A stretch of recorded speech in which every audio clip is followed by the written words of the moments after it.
بسم الله الرحمن الرحيم. الحمد لله رب العالمين والعاقبة للمتقين، والصلاة والسلام على نبينا محمد وعلى آله وأصحابه أجمعين. أما بعد، فنتابع درسنا أو نبدأ درسنا من كتاب دروس اللغة العربية لغير الناطقين بها من الجزء الثاني. اینک ما درس‌های خود را سر میکنیم از کتاب دروس اللغة العربية لغير الناطقين بها قسم دویم. این کتاب از 4 قسم عبارت است. قسم یکم را ما یک جای تمام کردیم، اکنون قسم دویم است. خب، الدرس الاول، درس یکم. قبل از اون که ما با درس شروع کنیم، دو چیز را دانستن شرط است. یکم، اگر درس کلمه های نو داشتگی باشد، باید که ما اول با کلمه های نو شناس شویم. البته درس یکم در آخر کلمه های نو دارد، اونجا که می‌فرماید که الکلمات الجدیده، صفحه 11. ذکی، زیرک، با عقل. جمع اذکیا. غبی، کن ذهن. جمعش اغبیاء. خلق، اینم خلق می شود، اخلاق. جمعش اخلاق. 100، 100، 1000، 1000. روبیه، روپیه. جمعش روبیات. متزوج، آیله دار. عزب، سبای، یعنی که آیله داشتگینه. جمعش اعزاب. یهودی می شود. جمعش یهود. معجم، لغت که قاموس. جمعش معاجم. دلار. جمعش دولارات. صفحه، صحیفه. جمعش صفحات. ناجح، پیروز، یعنی که موفق شونده. جمعش ناجحون. غال، گرانبها، قیمت. کم، آستین. جمعش اکمام میشه. این یکم چیزی که قبل از شروع کردن درس برای ما و شما لازم بود. دوم، ما باید که دانیم این درس چی موضوع دارد. درس یکم موضوعش از چی عبارت است. موضوع درس یکم درباره ان و لعل بود است. ما در این درس چی را با میخوریم؟ ان و لعل. ان و لعل اساساً از حروف مشبهه به فعل می باشد. ان و لعل از حرفای من حروف المشبهه بالفعل می گویند، از حرفای مشبهه به فعل می گویند. خب، این را چنین اعراب میکنند: ان حرف نصب ینصب الاسم و یرفع الخبر. یعنی این حرف نصب کننده بوده است که اسم را نصب میکند و خبر را رفع میکند. لعل هم همین خیل. لعل حرف نصب ینصب الاسم و یرفع الخبر، اسم را نصب میکند و خبر را رفع میکند. بله.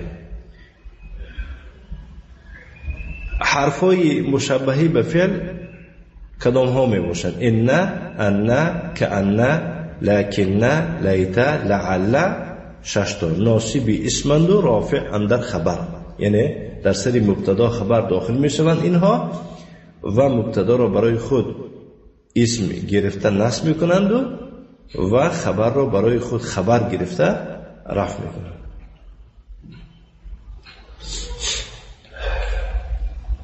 نه. همچنین دیگر از موضوعهای این درس، یعنی این درس با از چی عبارت است؟ درباره همزه استفهام، درباره الاستفهام بالهمزه، یا که به همزه پرسیدن. همزه که برای چی است؟ برای طلبی فهم کردن. و همچنین درباره ما ذو میگذاریم. ذو این اسم من الاسماء الخمسه میگویند. ذو اسم از اسمهای پنجگانه می باشد، با واو رفع می شود. فهمیده؟ علامتی رفعش واو می شود نیابتا عن الضمتی. اگر نصب شود با الف می آید ذا، اگر جر شود با یا می آید. بله.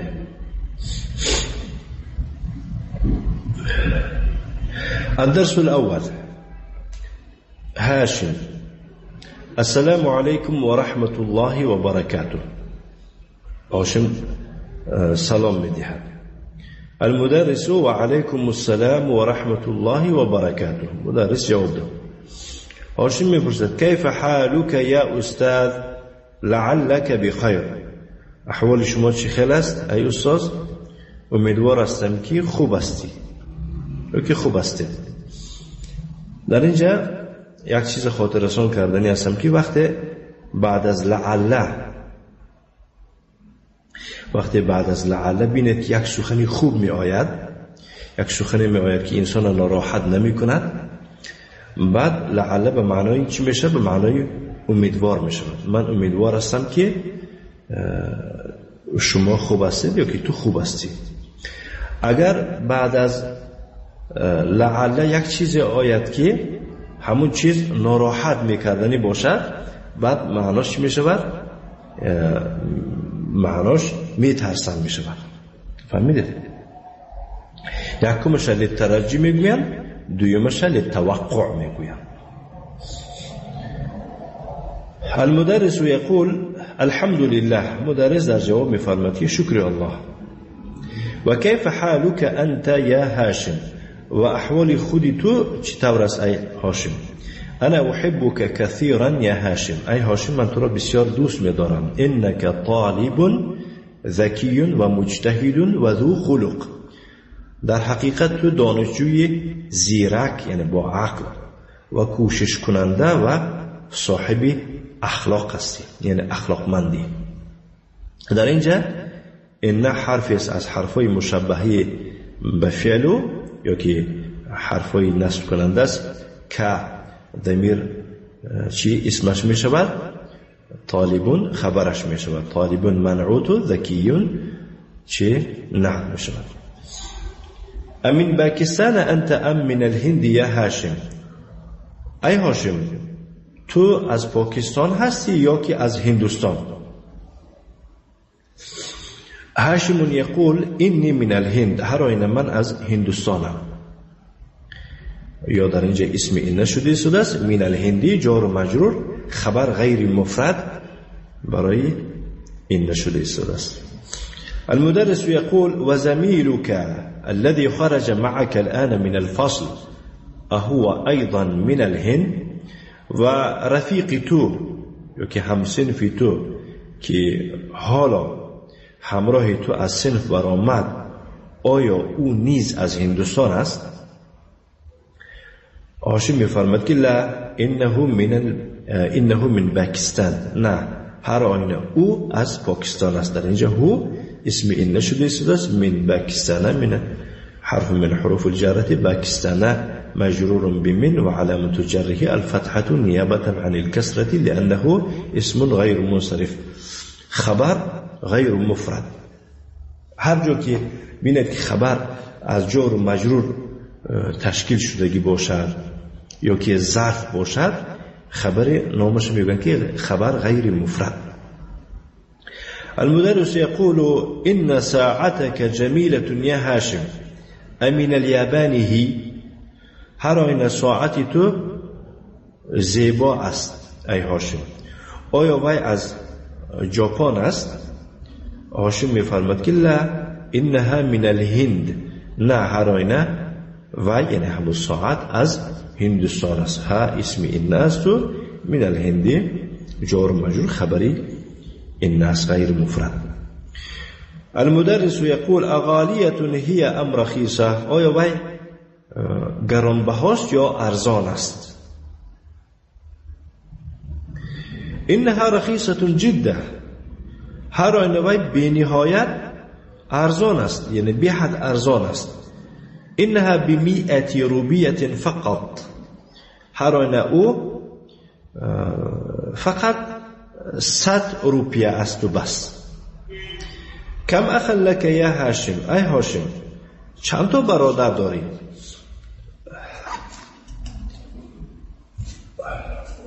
هاشم میفرماد که لی 3 اخوه.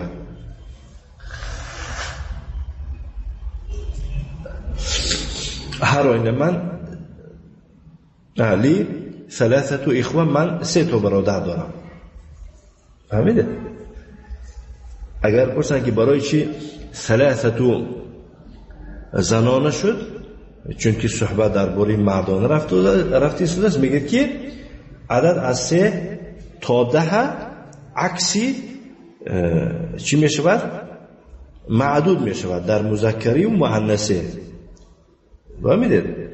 در اینجا اخوه معدود است، بنابراین عدد زنانه آمده ایستاده است مؤنث. الطلاب هم. آیا ویها دانشجویند؟ لا انهم تجار. نه، هر این ویها تاجرند. و کم اختا لک. و چند تا خواهر داری؟ لی 4 اخوات. من 4 تا خواهر دارم. در اینجا 4 دیدید مذکر شد. چرا؟ زیرا اینکه معدود چیه؟ مؤنث است، بنابراین عدد مذکر می شود. المدرس یقول افی الهند هن الان. آیا ویها یعنی مخواهرانی تو حالا در هندوستانند؟ لا انهن هنا بالمدینه النبویه مع ابی و امی. نه، هر این ویها اینجا در مدینه پیغمبر صلی الله علیه و سلم هستند، همراه پدر و مادرم. اطالبات هن. آیا ویها دانشجویند؟ یعنی دانشجوی دخترند؟ لا انهن مدرسات بالمدرسه الثانویه. نه، هر این ویها مدرسه اند در مکتبی میانه قسمی دوم. تمارین مشقا. اجب عن الاسئله الاتیه. با سوالهای زیرین جواب فرما. من این هاشم ایحبه المدرس.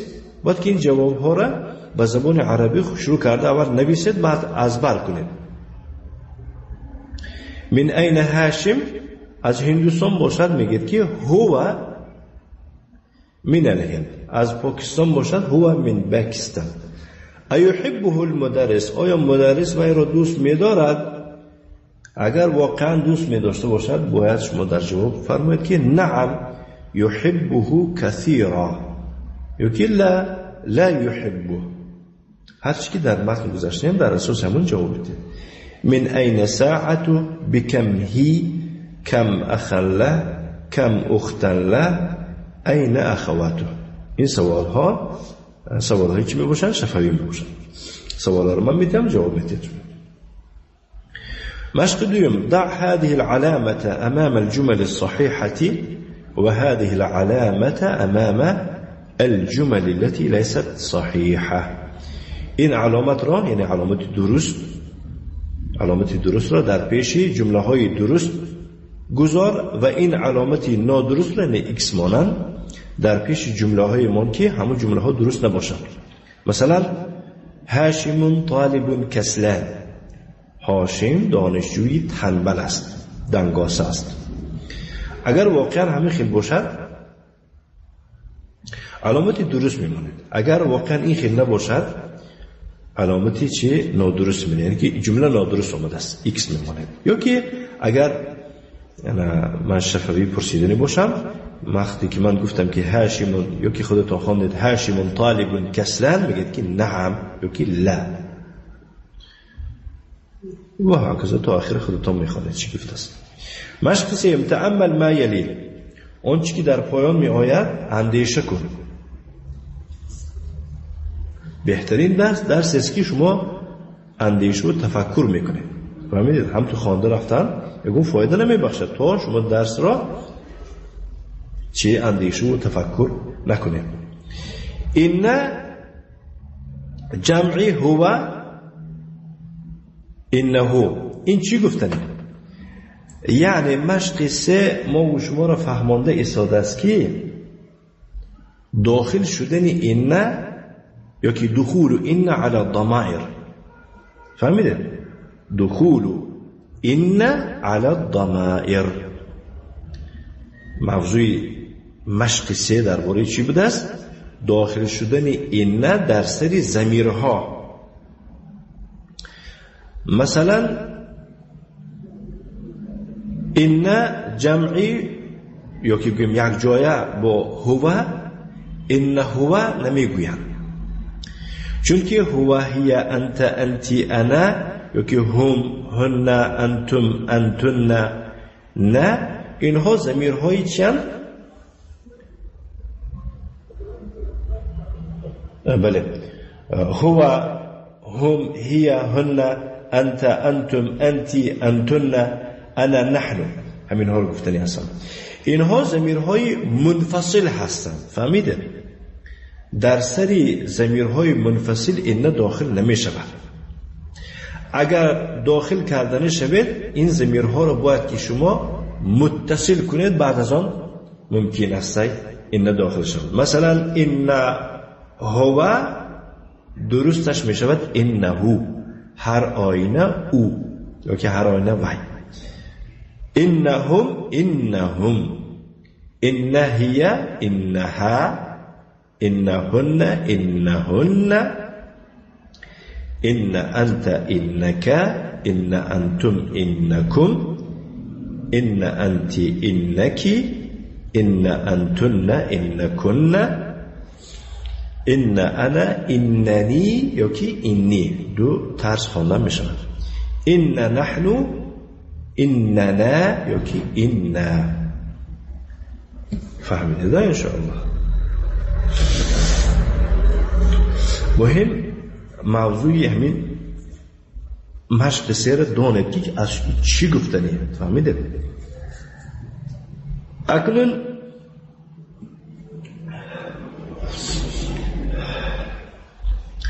خب مشق چهارم، ادخل این علی الجمل الاتیه، این را در سری جمله های زیرین داخل گردان.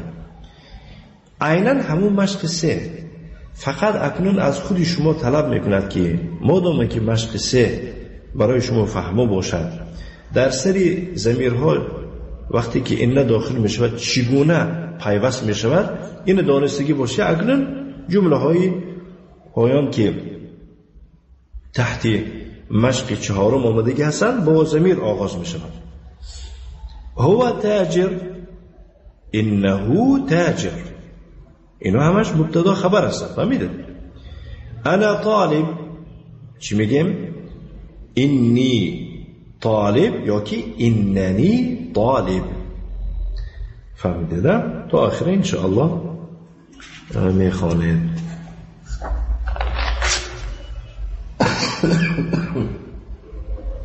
مشق پنجم،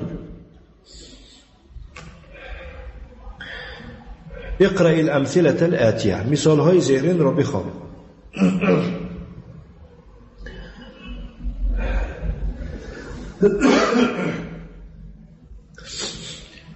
مشق پنجم برای شما سه تا مثال می نویسد، در مقابل سه مثال سه تا مثال دیگر هست. سه مثال نویستگیش از مبتدا خبر عبارت می باشد، ولی مبتدا با اسمی ظاهر آمده است. خیلی که در مشق چهارم با اسمی ضمیر یا که مضمر آمد، در اینجا ظاهر آمده است.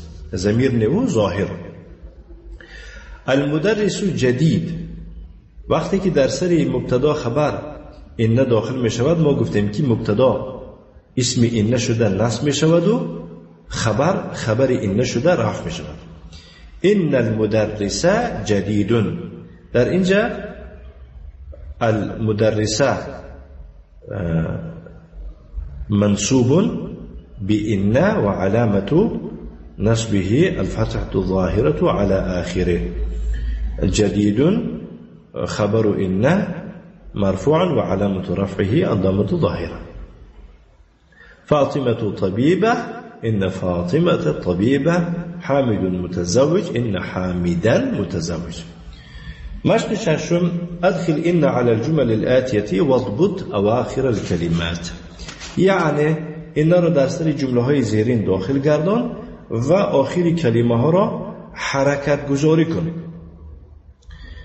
عیناً مشق پنجم فقط از شما طلب میکند که اول عباره را باید که خوانید با حرکت آخر.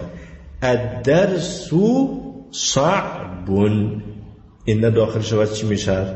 این الدرس صعب. السيارة جميلة، إن السيارة جميلة. فهمت هذا؟ در آخر بعد دهم مثال قلت اسكي السيارة جميلة، السيارة المبتدأ، جميلة خبر است. إن السيارة جميلة، السيارة اسم الناس، جميلة خبرين. اختصار کرده است. هفتم مشق تأمل المثالين ثم كون جملا مثلهما من الكلمات الآتية. يعني دو مثال را بخوان، اندیشه کن، فکر کن، ملاحظه کن. فهمیدید؟ بعد اینجا درباره اسم، یعنی که استفهام به حمزه شده است. دو مثال را بخوان، اندیشه کن. بعد از آن همانند اینها از کلمه های بعدینه یا که بعد می آمدگی جمله ها تشکیل بکن. مثلا مثال یکم، یعنی مثال اول، امین الهند انت ام من پاکستان، آیا تو از هندوستان هستی یا از پاکستان؟ مثال دوم بینید، اطبیب انت ام مهندس، آیا تو یعنی دکتر هستی یا مهندس؟ یک چیز اهمیت دید، یک چیز ناز اهمیت دید. ضمیر با ام یک جای میبیاد، ضمیر انت و ام یک جای میبیاد.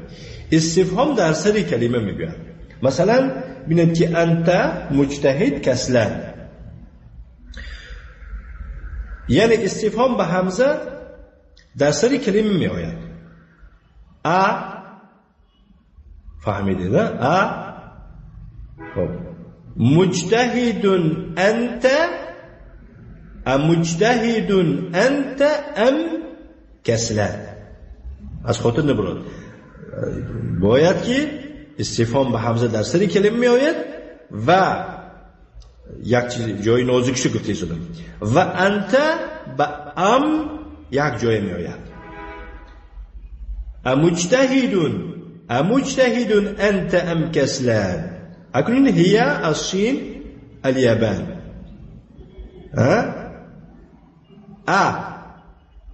الاستفهام بالحمزه. امین الصین هی ام، نگاه کنید، امین الصین هی ام من الیابان، آیا وای از چین است یا از ژاپن؟ دوباره هستم که یعنی این مثال خیلی هم آسان است، فقط اندک محنت کردن در کار. مثال هشتم، مشق هشتم، تأمل الامثله الاتیه لذو. مثال های زیرین را به خاطر ذو نوشته شدگی اندیشه کن. همین اینها برای ذو اند. مثلا مثال یکم میاد مدیرنا ذو قامت طویله، مدیر ما صاحبی قامتی دراز است. یعنی مدیر ما به معنای به دیگه تعبیر گویم مدیر ما قامت بلند است میگیم. خلاص در اینجا مدیرو مبتدا است مرفوع بالابتداء وعلامة رفعه الضمة ظاهرة على آخره وهو مضاف نا مضاف إليه مبني على السكون في محل جر بالمضاف. خلاص أنا برای مبتدا خبر در کار ذو خبر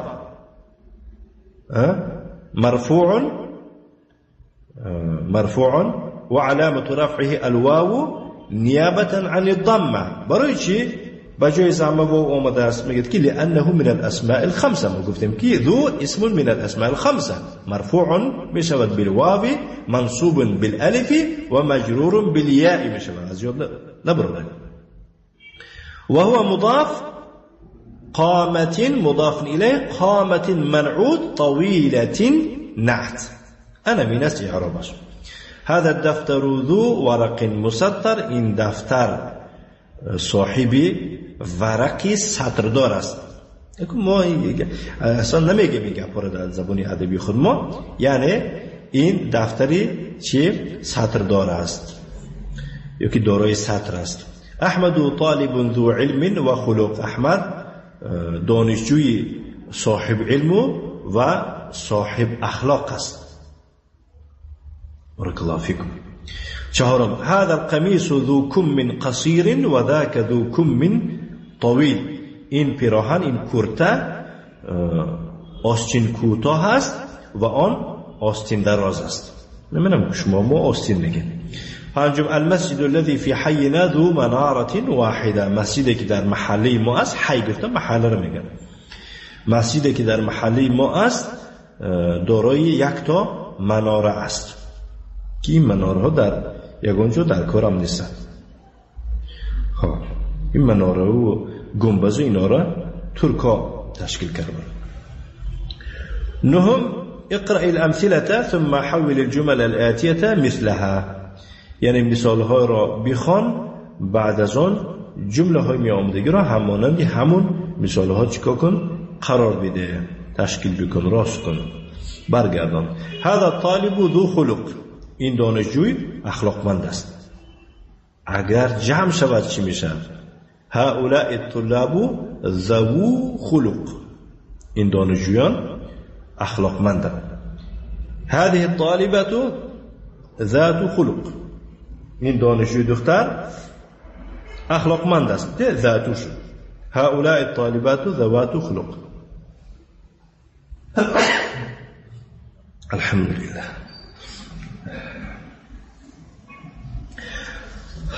دیدید همین ذو شد جمع شد با مؤنث شود ذاتو می شود، جمعی مؤنث شود ذواتو می شود. فهمیدید؟ ذو، ذاتو، ذواتو. در دون این 4 تا فقط ذو است از اسمای خمسه. فهمیدید؟ اسمای خمسه فقط ذو می باشد. بله. کجا فهمیدم که همین فقط ذو از اسمای خمسه؟ زیرا اینکه برای اسمای خمسه شدنش یک چند شرط است. یکی از اون شرط‌ها از آن عبارت است که باید تنها باشد. ذو تنها است. ذو چی جمع است؟ ذواتو هم جمع است، اما ذاتو هم تنها است. دوم شرطشون است که باید مذکر باشد. ذو مذکر شد. دیگر از شرطشون است که خب بعد این می آمده که اسم مجرور باید شود. خب دیگر از شرطهای اسمای خمسه آن است که در حالت رفع با واو می آید، در حالت نصب با الف، در حالت جر با یا می آید. اگر در اساس همین 3-4 مثال باید که مثال های زیرین را نیز راست کرده توانید. برای مثال هذا الرجل ذو مال كثير، این مرد صاحب مال بسیار است، یعنی که ثروتمند است. اکنون این مردان، هؤلاء الرجال، دوامش خودتون میگید، هذه المرأة، هذه النساء، خودتون حل میکنید ان شاء الله. مشق دهم، ادخل لعل على الجمل الآتية علما بأن لعل من اخوات ان. خیلی هم آسان است. یعنی لعل را در سری جمله های زیرین داخل کردن. باید دانسته شود که لعل از اخوات این است، یعنی این چی عمل میکرد لعلم همین طور. موضوع درس مشق دهم از آن عبارت بود است که داخل شدنی لعل در سری ضمیرها، و که دخول لعل علی ضمائر عینا همون این. هو بخیر لعله بخیر، هم بخیر لعلهم بخیر. شاید او خوب است، یا که امیدوار هستم که او خوب است، امیدوار هستم که اونها خوب هستند. فهمیده نه انشاءالله.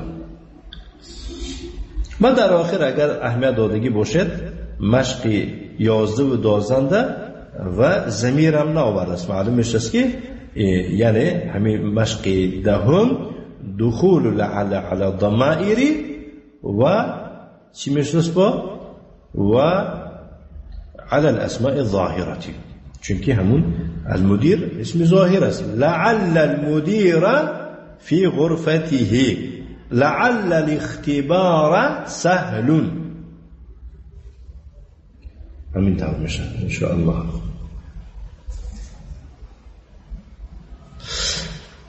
مشق 11، اقرأ المثالين ثم أكمل الجمل الآتية بوضع غال أو غالية في الأماكن الخالية. دو مثالی پایان را یا که زیرین را بخوان، بعد از اون جمله های بعدین را مکمل کن با گذاشتن کلمه غالین یعنی قیمت، یا که غالیتون، اینم قیمت فقط غالین مذکر است و غالیتون مؤنث است در جاهای خالی. هذا القلم غالین، غالین در اصل غالیون، برای چی غالین شد این انشاءالله در علم صرف میگذاریم. هذه الساعة غالیتون، مؤنثش یخیل می آید. الکتب العربیة غالین نمیشه، چونکه کتب مؤنث میشه، جمعش شکسته یخیل. بنابراین در جای خالگی باید چی مونیم؟ الکتب العربیة غالیة فی بلدنا، کتاب های عربی در کشورهای ما قیمت هم. هذا الكتاب رخیص و ذاک غال، این کتاب ارزان است و آن قیمت است. خود دوامش خودتون میخونه. مشق 12، اقرأ المثالين ثم اقرأ الجمل الآتية بعد ذلك اكتبها مع كتابة الأعداد الواردة فيها بالحروف. خلاصه از شما درخواست کرده است که مشق 12 درباره دو عدد می رود. مشق 12 درباره دو عدد می رود، عددی 100 و عددی 1000. اسمی که بعد این دو عدد می آید مفرد می شود و مجرور می شود به سبب اضافه. فهمیده؟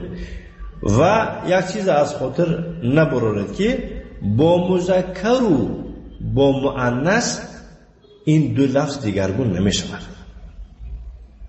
باید داشته باشید، یعنی که عدد 3 تا 10 معدودشان مذکر باشد اینها مؤنث می شدند، اگر معدود مؤنث باشد مذکر می شدند. اما در این دو عدد نه، این دو عدد برای مذکر هم یخیل و برای مؤنث هم یخیل می شود. فقط بعد از یاد ببرید که بعد این دو عدد اسم تنها می شود و جر می شود. برای می گفتید سدسکی اولین مثال ها را بخوان، بعد از اونها را چی کن؟ همون عدد هایی که آمادگی هستن و اینها را با حرف نویس. برای مثال 100 مرد، 100 رجل، 100 زن، 100 امرأه. یگان دیدید برای رجل هم برای امرأه هم میعتو شدوم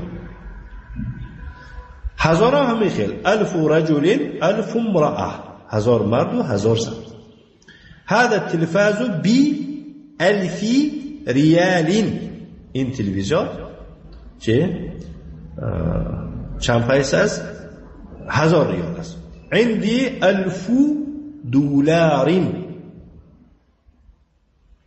تا آخر میخوانم میشه مشق 13 آخران مشق كون جملا مستعملا الكلمات الاتيه یعنی از کلمه های زیرین استفاده برده جمله ها تشکیل کن مثلا یک جمله تشکیل کن که در درون او ذکی باشد زیرک مئه صد متزوج آینه دار عزب